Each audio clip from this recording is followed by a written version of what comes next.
Hey. That was 3 hays, right? Hey. No, that was 4. That was 4. Welcome to Keeping Up with the Kardashians.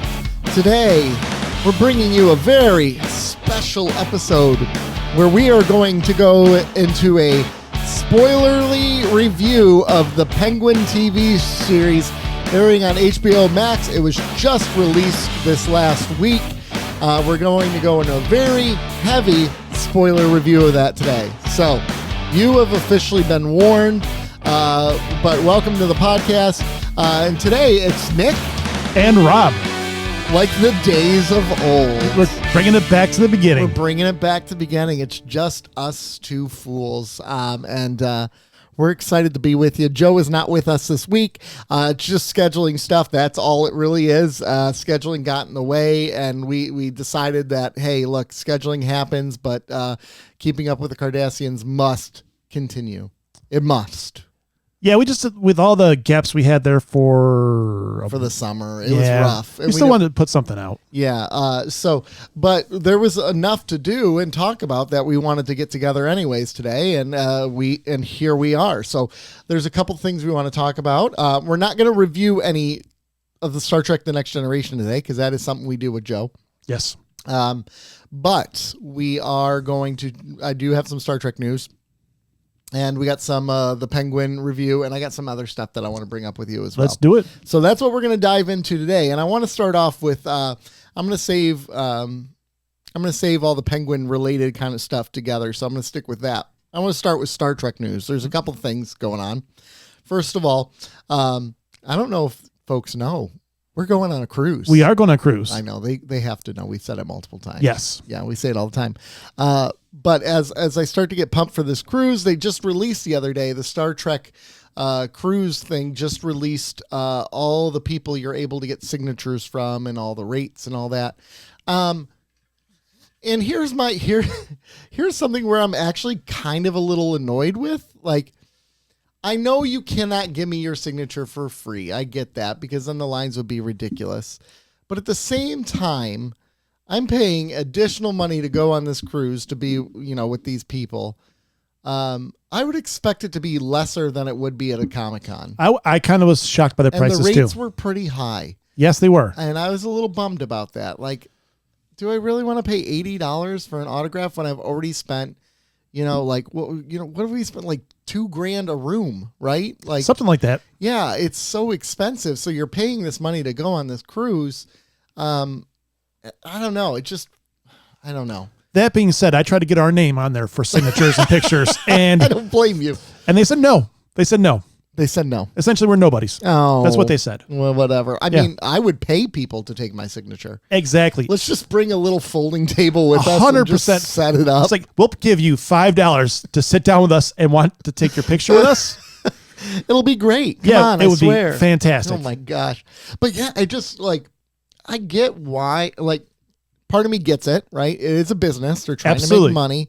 I'm also curious how much of a cut of the profits this cast actually gets for being there on the cruise. I can't imagine they got a cut of the profits. Maybe it's just they got it because, let's say your typical, your average junior suite was like $2,000 for an 8-night trip. Here it's $6,000 for an 8-night trip.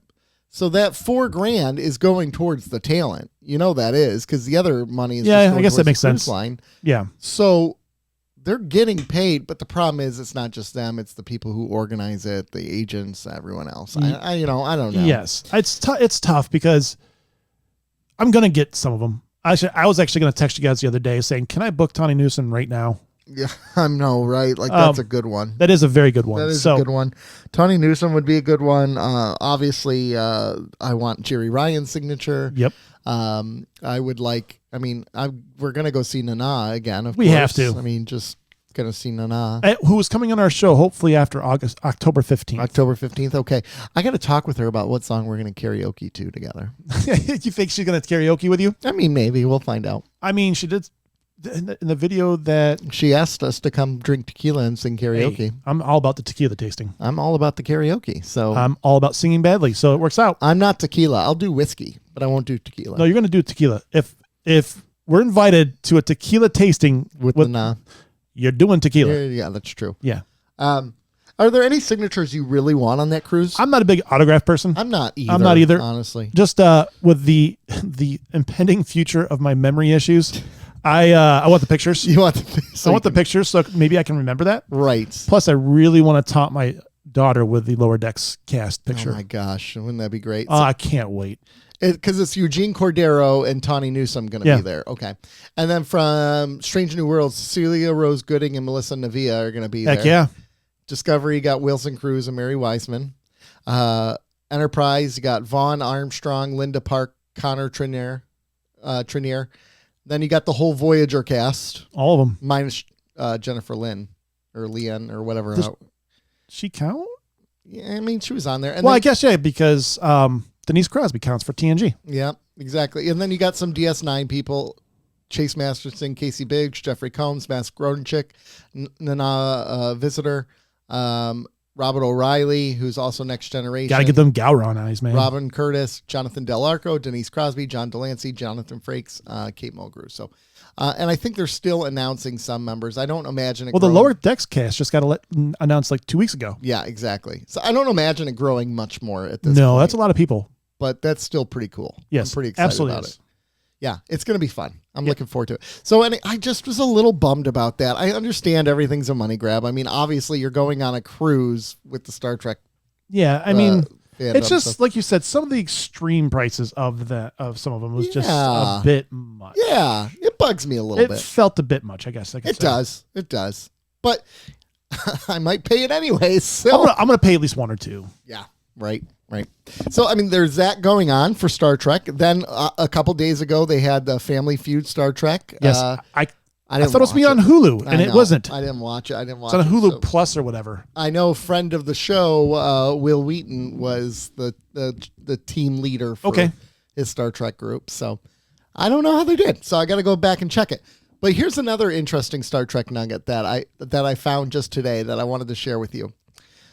So if you had to rate the 3 best Star Trek movies ever made, what would be the 3? And you don't have to go in like the order you rank. Star Trek 6. Yep.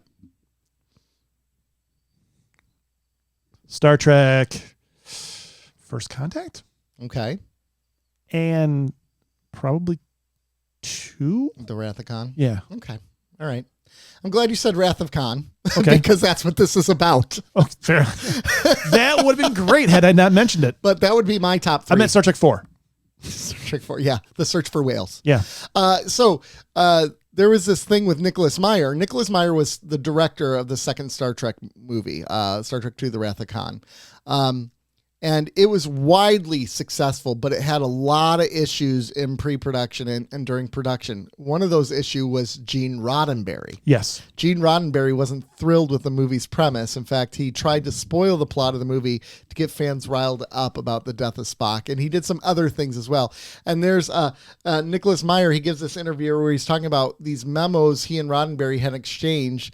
And he says he blocked them all out. And after reading them, he understood why. He said, Nicholas Meyer said, people asked me for years what was my interaction with Gene Roddenberry. And I said, well, you met him. You had to shake his hand and so forth, but he wasn't part of making the movie, which was certainly true. But I went back to my alma mater, University of Iowa in Iowa City. I went to the library where they have all my papers, and I was stunned to see an exchange of memoranda between me and Gene Roddenberry that I totally blocked out.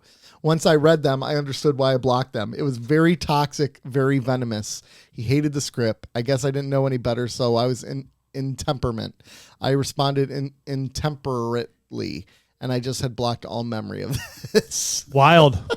So, you know what's so interesting about this? Gene Roddenberry creates this universe where it's a utopia without any conflict and humans just get along. But it doesn't seem like very many people like Gene Roddenberry. There are some that it seems like maybe, no, I can't even say that. Like maybe he got better there in TNG, but I know his lawyer was like really sabotaging everything. Right. It is interesting, lead by what I say, not what I do.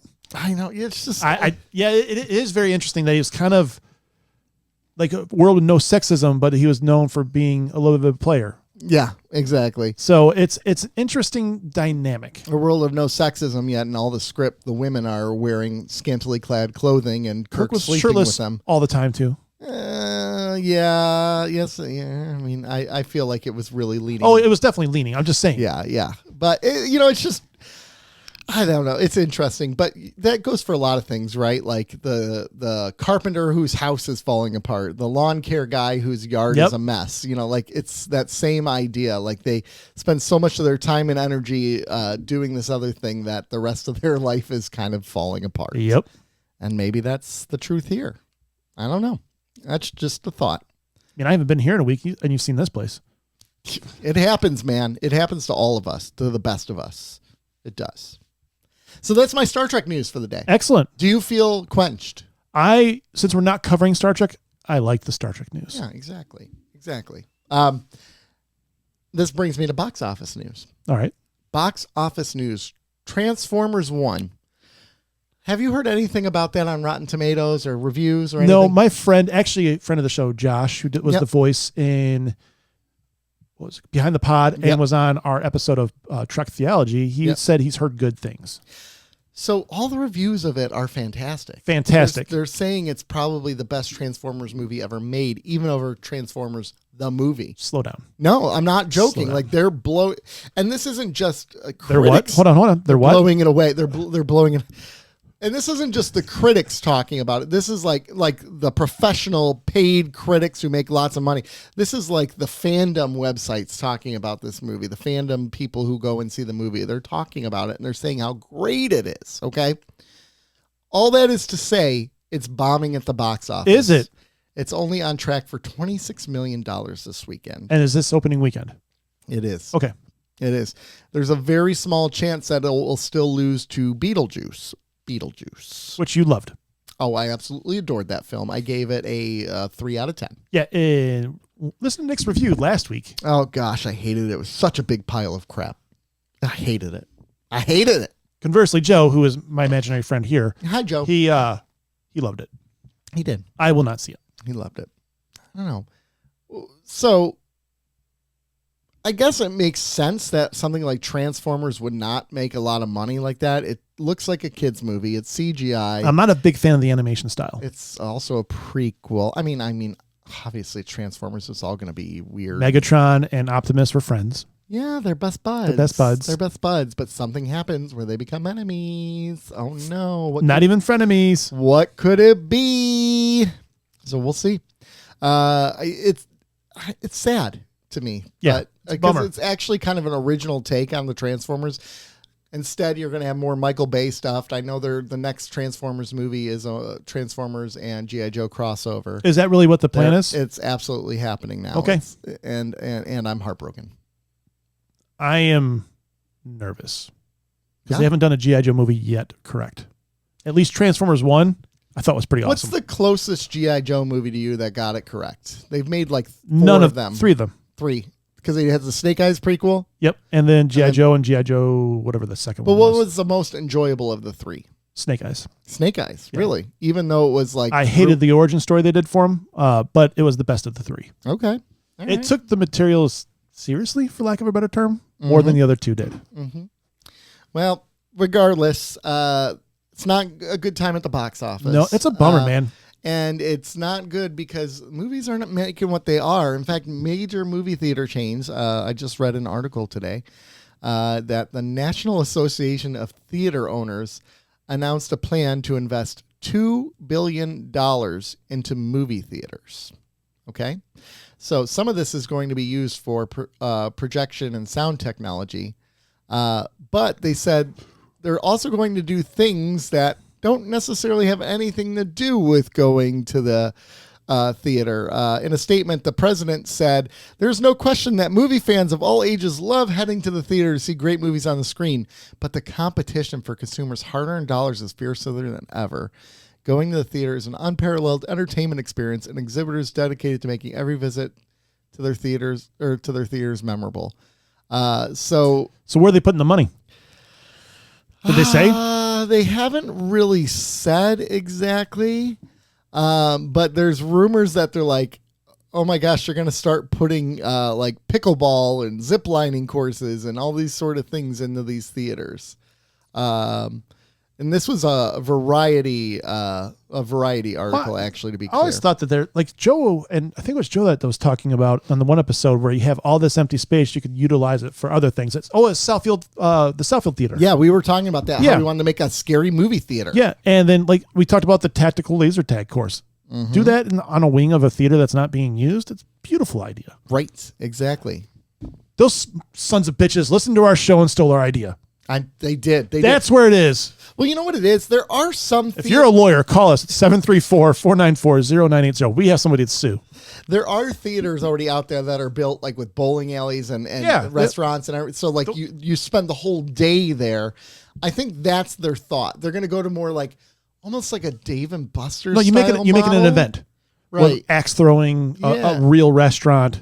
Yeah, and like you go there and you're like, we're going to go there at 2 and our movie's at 8 or Yeah. something like that. And we're just going to spend the day. We're going to play games. We're going to go to the movies. Because you don't need 20 theaters with what's out right now. Although if this limits what the how they're showing old movies, that'll be a bummer. And I think that will. Yeah. But that's where you have like the independent theaters or like the old, The Redford one. Yes, Yep. exactly. Like the Redford Theater, which I like right now. I'm thinking about doing the movie series I do with my church in January. I'm thinking about going to Redford for that. Oh, really? Because they show the old time movies and do old movies on instead of doing That's new true. movies. So that might be kind of cool. I don't know. I'm debating it. Do you think a congregation will go there? To Redford Theater? Yeah. Yeah, I know. It's not It's rough there. It's in a neighborhood they're not used to. Yeah. That's very much the truth. That would be so funny to see them getting out of the car and just. I'm gonna I'll watch that. Yeah, for I know, entertainment. right? It'd be worth it. You don't have a problem with this then? No, actually, I think it's I think it's long delayed or Right. too long. It should have been happening all. Something creative. It's like with malls. Something Yeah. creative should have been happening with those malls a long time ago. Right. Instead of now they're all abandoned. They just knock them down. Exactly. Something outside the box. Something new. Something unusual. Yeah. Like we have Westland Mall real close to us, which is turning into a ghost town, and yet they want to move this Top Golf right here in this already very busy part of or where I live.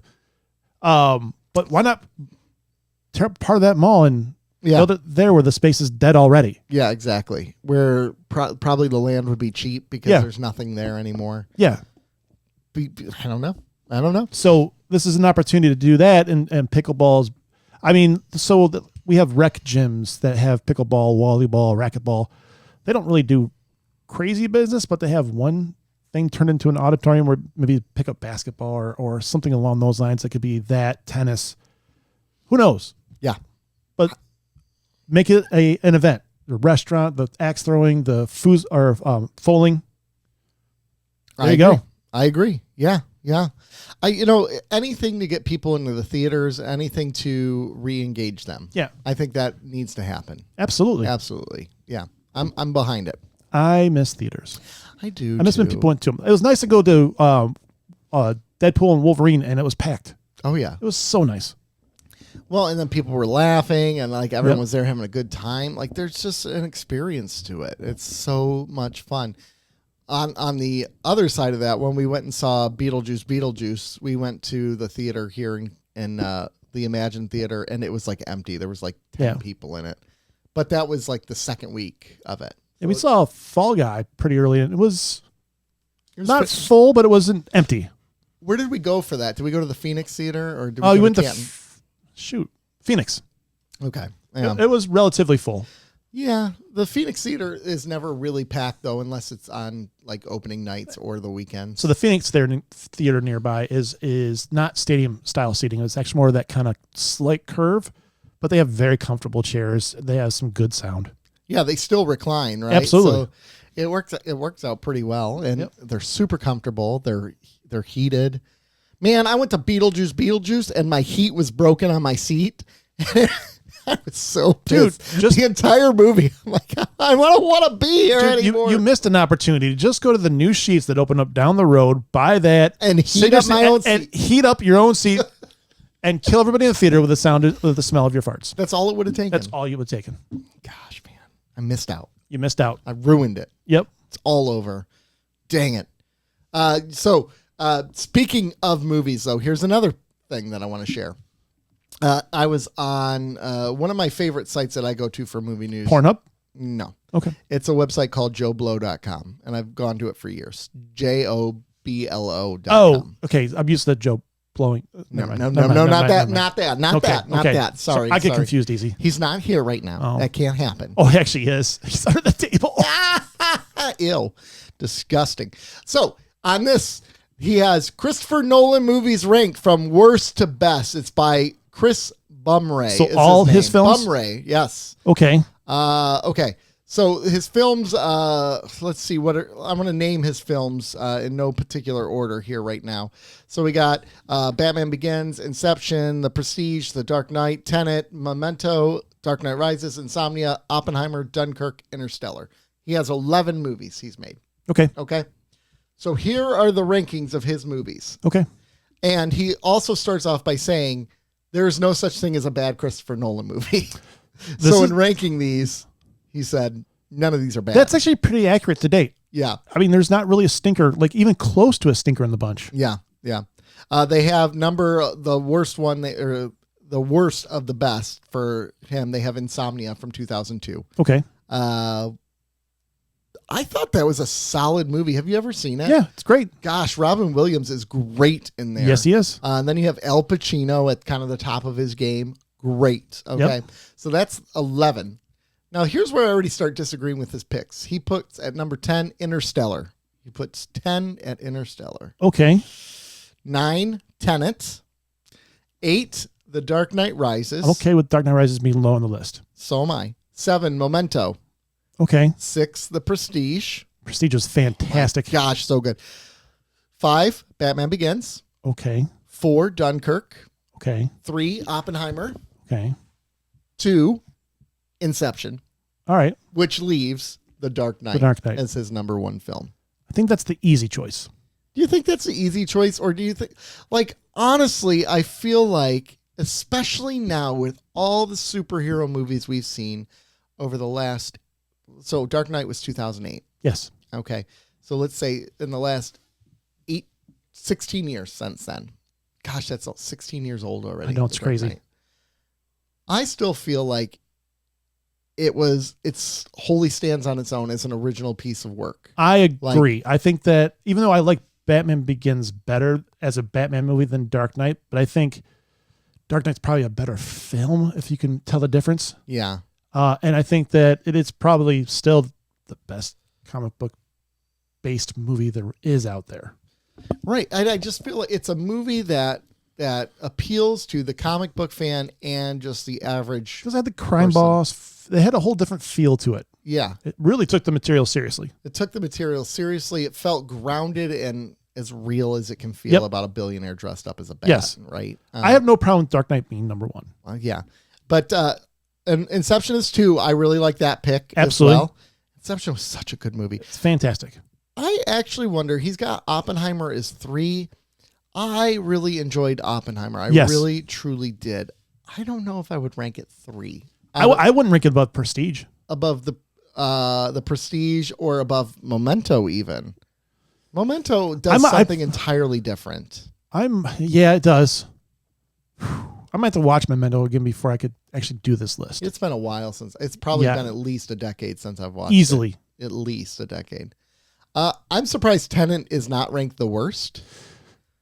And see, I would rank it low on my list just because I still haven't watched it with a notebook yet. Mm-hmm. And that's a movie, if you haven't watched it, you might be getting mind F during that movie. Yeah.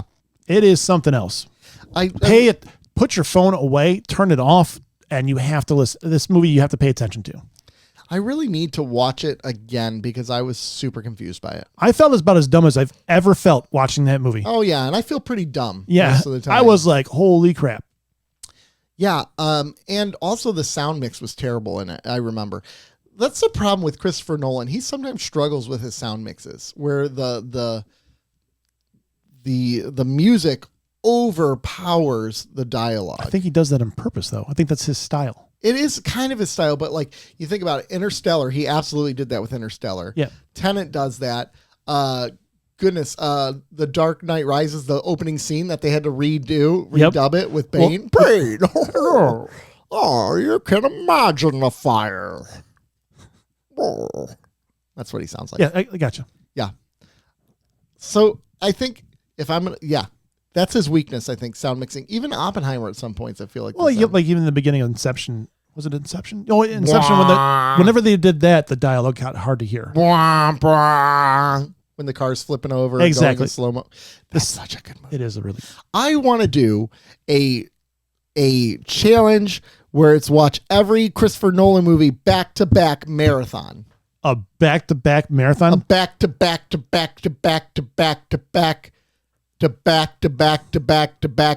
marathon. That'd be the equivalent of watching or listening to all the Tool albums back to back to back on the music end of things. That's like 35 hours of Christopher Nolan movies. You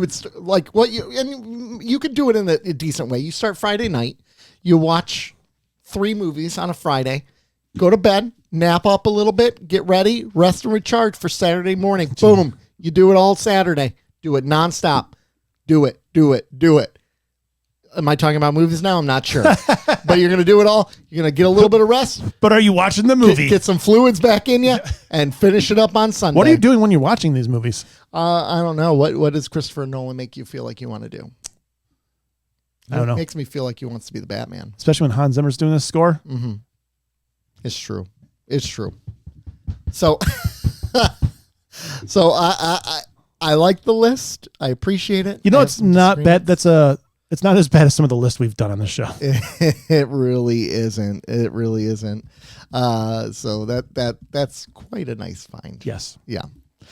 The next thing I wanted to talk to you about is starting to go into our Penguin review, and it actually is about the Batman Part 2. Okay. Some news was just released just this day. Oh, today? Yeah, I lied. Yesterday, September 20th. Such a liar. Matt Reeves has officially announced that the script for Batman Part 2 is finished. Ooh. And that production is kicking off at the beginning of the new year.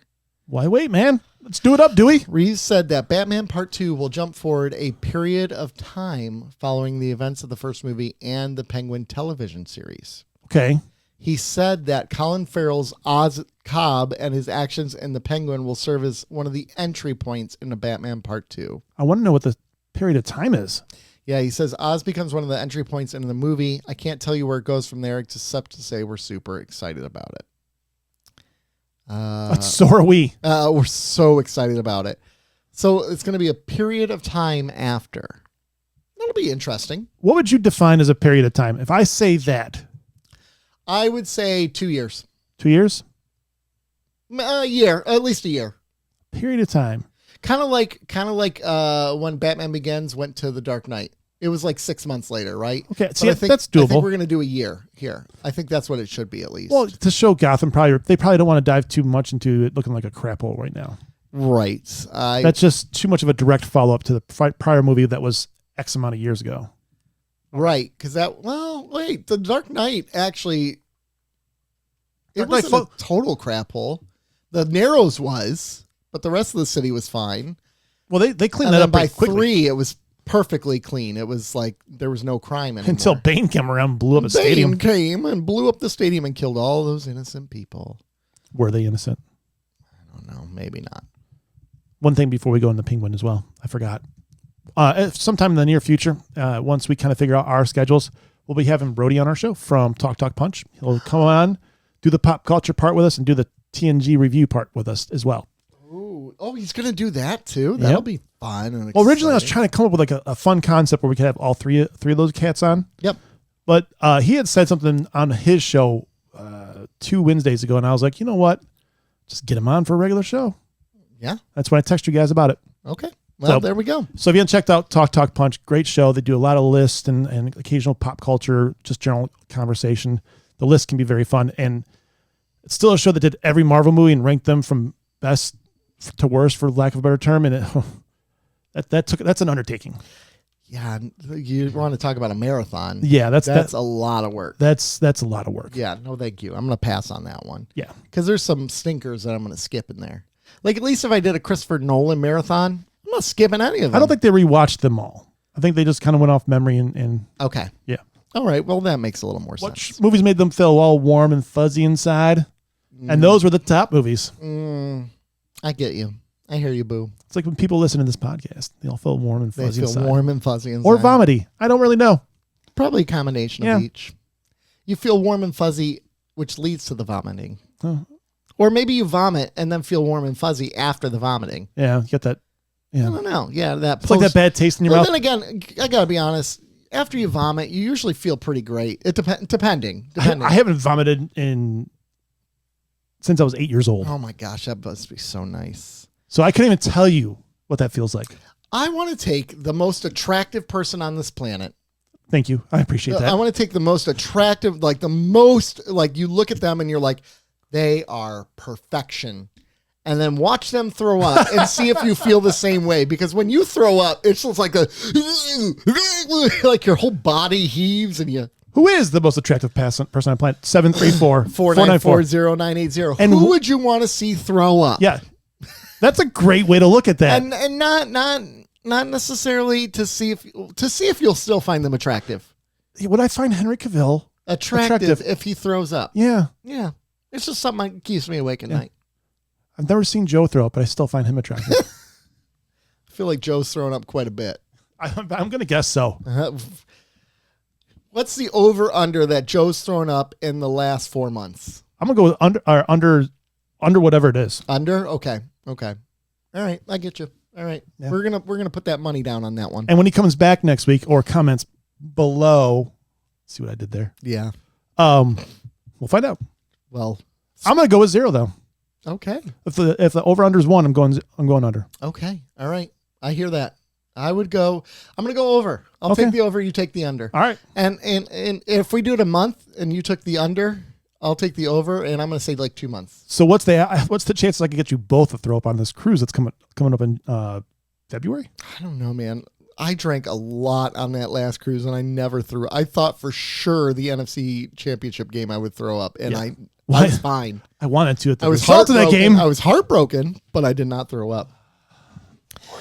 Too soon. Too soon, but it's not too soon for a Penguin review. So shall we go to the Penguin? Yeah, if you haven't watched The Penguin, you might want to avoid this. Yeah, spoiler review. So we're going to dive into the Penguin. All right. So we got the Penguin here. Yeah, we just watched it, actually. We just watched it We decided that we're going to do this recording real quick, and then we're going to watch it beforehand. just for the purpose of this one, and maybe we'll find a way to continue. And who knows? We'll decide. It Yep. depends. The Penguin, in case you didn't know, is a direct follow-up to The Batman, starring Colin Farrell as Oswald Oz Cobblepot. And you also have Christine Milioti in there The mother from How I Met as Your Mother. Sophia Falcone. You have some other big names in there, like who was Is there any other big names? Mark Strong is in there. He's actually, yeah. Who the hell is Mark Strong? I think if I said who it is, it's kind of a spoiler for episodes we haven't watched yet. Oh, so he's upcoming. Yeah. He's Okay. upcoming because I'm looking at the Yeah, don't cast. say his name then for me and for them. And for them, for the viewers out there. All right. So it follows Oz as he decides he's going to take over the underworld. He wants All right. to become the top. And this is set just 1 week after the events of the Batman. Okay. But it's been 3 years since it came out. The Batman? Yeah. Yes. Okay. I'm Also, just giving you a hard time. Mick Giacchino did the music. Who's Mick Giacchino? The other guy's Gianchino, the guy that did Star Trek. He's got a brother? I'm going to guess it's his brother. It's a different guy. You're Googling it, aren't you? I am. I'm curious. You're not curious about that? It's a coincidence. That's for sure. It's not a coincidence. So, anyways, we got the Penguin here. Again, spoiler review, and I guess it is Michael Giacchino, but for some reason his name is listed as Mick in here. Okay. So it's just a typo. Yeah. Which I recognize. Oh, yeah, his right off music. the bat. You can recognize him. He's very much like John Williams in some sense. Composers have a lot of similarities in their music. Yeah. I think like James Horner and Jerry Goldsmith are the only ones that are kind of. No, Jerry Goldsmith, you can tell. James Horner, I think, is the only one that kind of. Is that Horner? Sorry, we can nerd out about instrumental. Yeah, we could do that anytime. Do I walk them through what happens in this episode?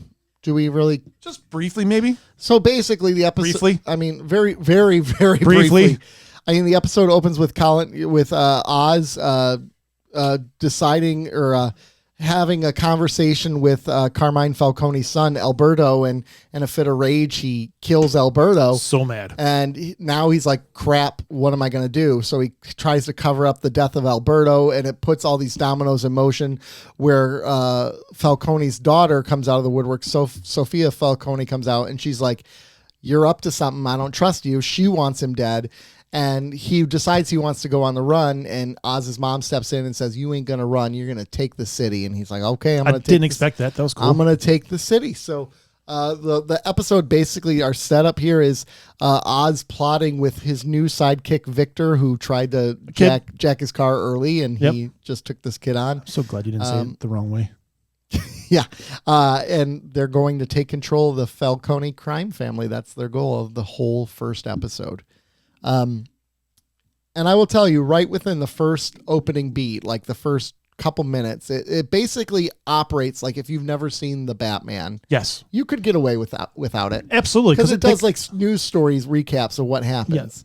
And it walks you through like, the flooding of Gotham, Batman rescuing all the people at the arena, the death of Carmine Falcone, the arrest of the Riddler.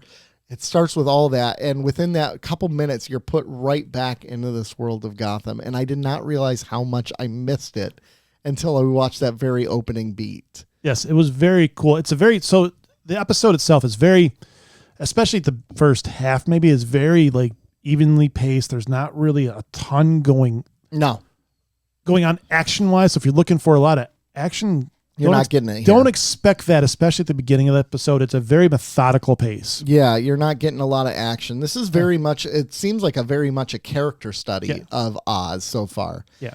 And I really am enjoying it, actually. I liked. So let's get this out of the way. Colin Farrell.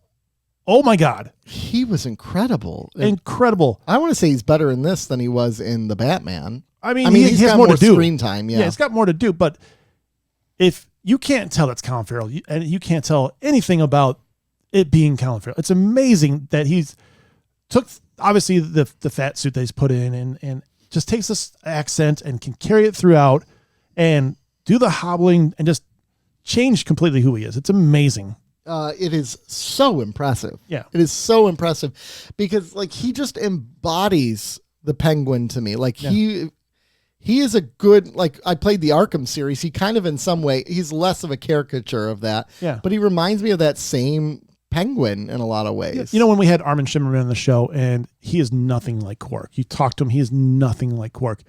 And this is like that, but on crack. Yeah, for sure. Yeah. Though I wonder if he is kind of a little bit more like Penguin. I imagine he's a little bit more like Penguin. I'm sure he's had a good life and done some crazy things because I think he said as much. He's calmed down over the years, but he was a little rough for a while there.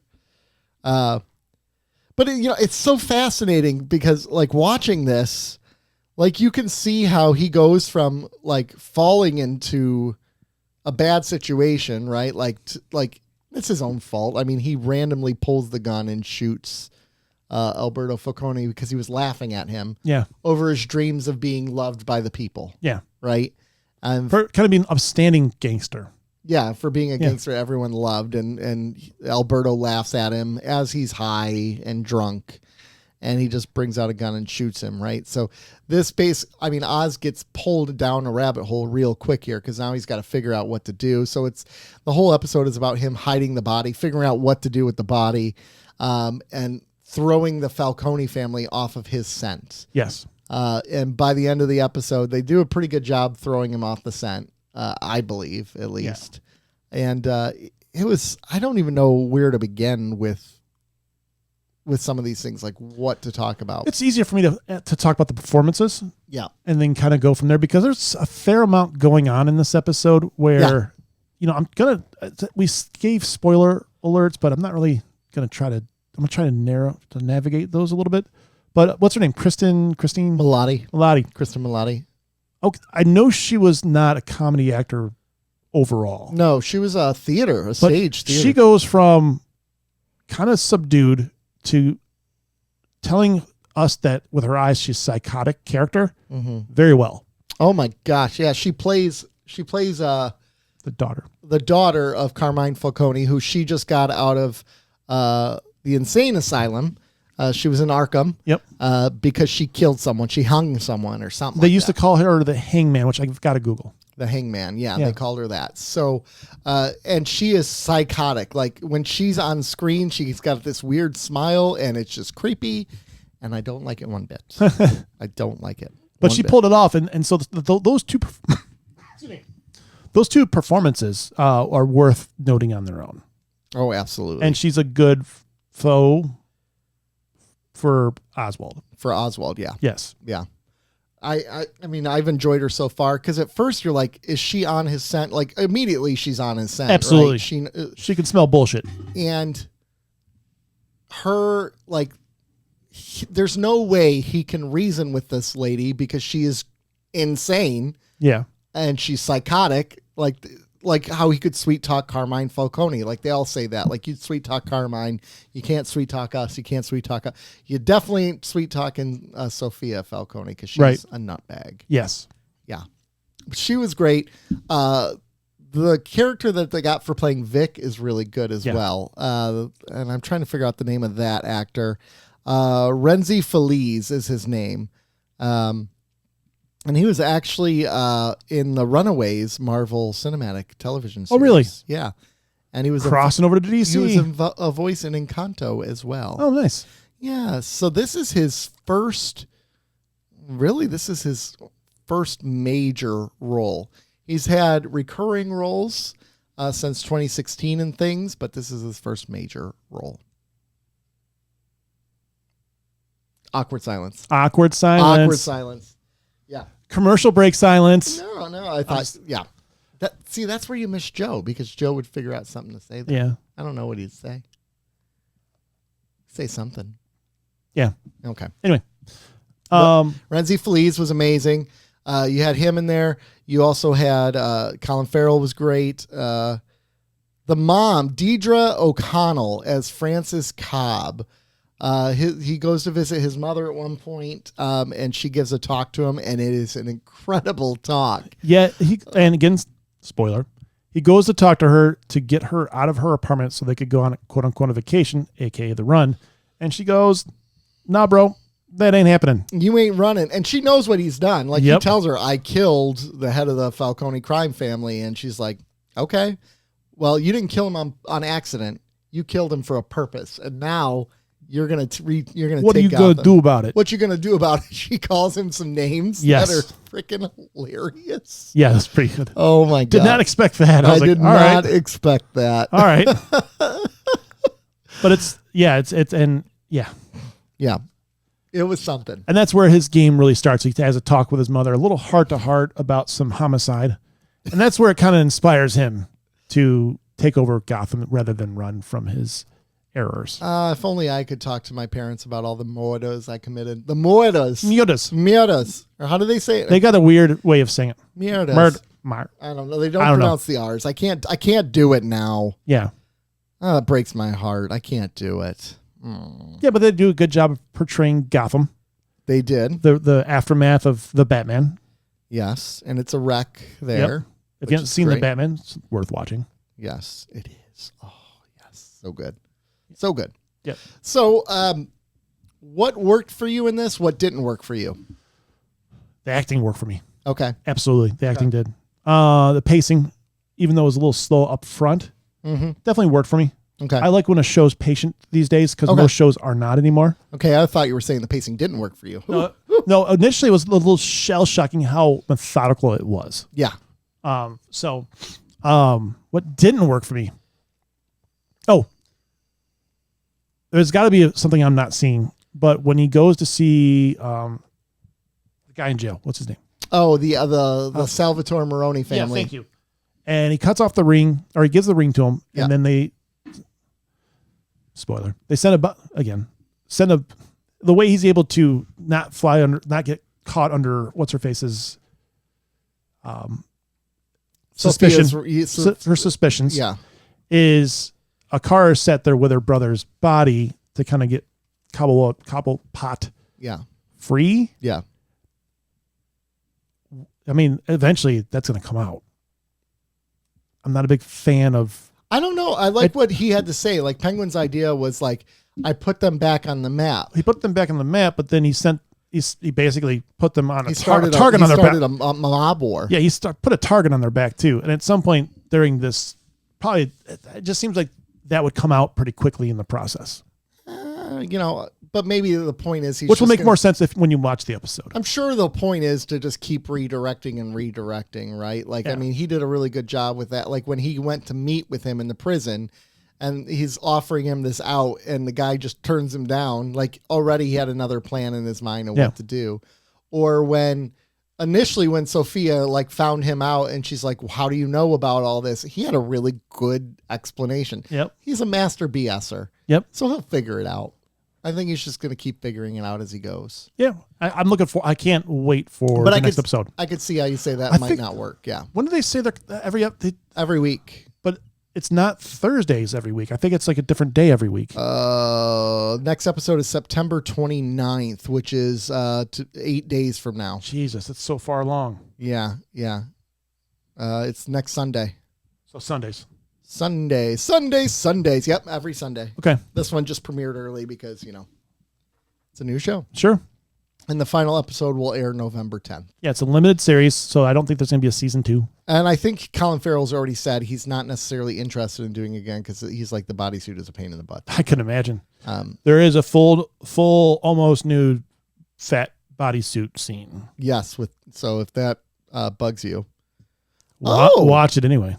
Actually, Mick Giacchino, son of the Batman composer Michael Giacchino, composed the score for the series. Nepotism. So it is Michael Giacchino's kid. Yeah, and didn't Giacchino, the father, do the Batman? Yeah, that's right. Yeah, son of the Batman composer. Yeah. Yep. Yeah. Anyways, all this is. What about you? What worked for me? you? What worked the best? I really enjoyed the world building almost right away. I enjoyed they put you right in that universe. You felt the city. You felt the pain of the city. They put you right into the with Oz, and I love that. So like when you say the pacing was kind of slower, but it worked for you, I actually felt like the pacing wasn't really slow because it picks right up there, a week right after the death. I mean, goes right into this thing with slow Alberto. is the wrong word. I can't think of the right word. I use methodical as well, but it's not quite the description I'm looking for. But that pacing really worked for me. The score worked really well. I thought the score was very impressive. I enjoyed the score. I would say if anything did not work for me, I don't really have anything right now. There's something that the episode ended. If anything, I could say maybe I was a little confused on, you know what didn't work for me? When he kept calling Vic. I don't know why he was doing that, and Vic didn't keep answering the phone. Like, I couldn't figure out what that was about. They obviously had a plan. I'm guessing that the plan happened a little bit earlier than he anticipated. Yeah. Because he knew he was going to get caught. Yeah, maybe. Or he was assuming he would. Or that made me feel better about that, because I hate the whole, I have a plan, and everything always lines up with that plan. Yeah. I have a plan B to the plan B of the C, and it just... Yeah, I'm assuming the plan all along was to send the car into the house. Yes, basically. I'm gonna guess Penguin wasn't supposed to be there. I'm gonna guess that was the original plan, is just to send it to the house but the Penguin was surprise. But it actually works better with. I think it works better, because he has an alibi. Yeah, exactly. Like, you were torturing me. Obviously, I didn't kill him. Yes, like, I'm off the hook here. Yep. But I would say, if anything, that probably didn't work. That was part of the story. That was, I think, something maybe got left on the editing room floor. But I still really, really enjoyed this. Like, I enjoyed it a lot. I didn't want it to end. No, either did I. I really enjoyed it. I mean, the cuddling helped. Yes. That was really nice. It was. It's been a while since I've had a good cuddle from you. You know, I like festival season when it's just me and you. I am a good embracer. Yeah. We can push Crystal out of the bed. She doesn't need to be there. Yeah. I like to be the big spoon. That's right. Yeah, I do. I play the role I need to. So, if you were going to rate this on a scale of 1 to 10 for the very first episode. That's tough. I was completely entrenched in it, so I'm going to go with 8 at least. 8? Yeah. Okay. I'm probably somewhere like 8.5. Okay. I really enjoyed it. I really did.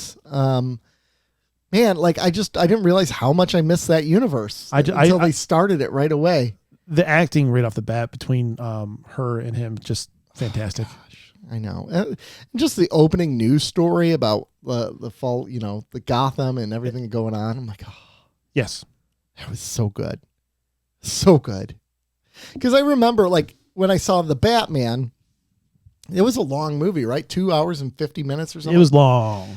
And I remember, like, they got to the point where he captures the Riddler, and you're like, okay, now where are they going? Like, everything's done. Falcone's dead. Yeah. They captured the Riddler. Okay, the movie's over. And then they blow up the seawalls and flood that, and like there's a whole other like climax of the movie, another 30 minutes, and it was great. It was great. I have a question for you, and Joe, if you're listening, this is a question for when you come back. What do you want to see out of Batman 2 with it? Kind of what you have seen the Batman and now seeing the Penguin. What don't or do you want to see either one from the Batman 2, knowing the script is done as well? Ooh. 734-494-0980. That would be interesting to know. I tell you what I don't want to see. The Joker. I don't want to see that. That's wait a little bit. Yeah. Ease into it. Let's see some Harvey Dent without the turning into Two-Face part 2. See, I don't even think you can do Harvey Dent either. Because, like, okay, the sequel, now Harvey Dent's in the sequel. Oh, it fits the Dark Knight now. No, I think you could do it, but he's not even close to being Two-Face. Right. He's just in the movie. Okay. And he's just the DA. Just a DA. And doesn't he have to be a featured part? He's just there. You just kind of tease a little bit. Kind of like Harvey Dent in the Batman 89 with Exactly. Billy D. Williams. Yeah, you just kind of tease a little. You put him out there Just a little bit bit and just say, that's a little tease. just the tip. Just tip. If you had, what villain would you want to see in the Batman 2? I would like to see a really well done Mr. Freeze. Mr. Freeze. Have you watched Mask of the Phantasm? Mm-hmm. I like to see, because Like they a did serious take on. I think someone said it takes place in the winter anyway. Yeah. And I do like my Batman's more realistic, for lack of a better term. Mm-hmm. And one thing I want to see is a badass fight scene. Yeah. I want to see a badass fight scene. So I would go with, like, that'd be kind of cool to have someone like Hush then. The Hush might be a little too fantastical. No, yeah, I think you can go a little fantastical. Yeah. You have to. It's They're not going to do that though. no. No, Matt Reeves is keeping this grounded. Give me a long game on something though. Well, you could do a Solomon Grundy Clayface. You could find ways to do everything and make it palatable. Yeah, somewhat realistic, Yep. right? Kind of like they did the Joker in The Dark Knight. Like Yes. it was a realistic take Yes. on this guy. I mean, as realistic as you're going to get. Yeah. Same thing with Scarecrow. They did a really good job in Batman Begins making that something that could be real. Yep. Like a villain that could be real. I wouldn't mind seeing, like, I want them to stick with more like grounded villains, like Victor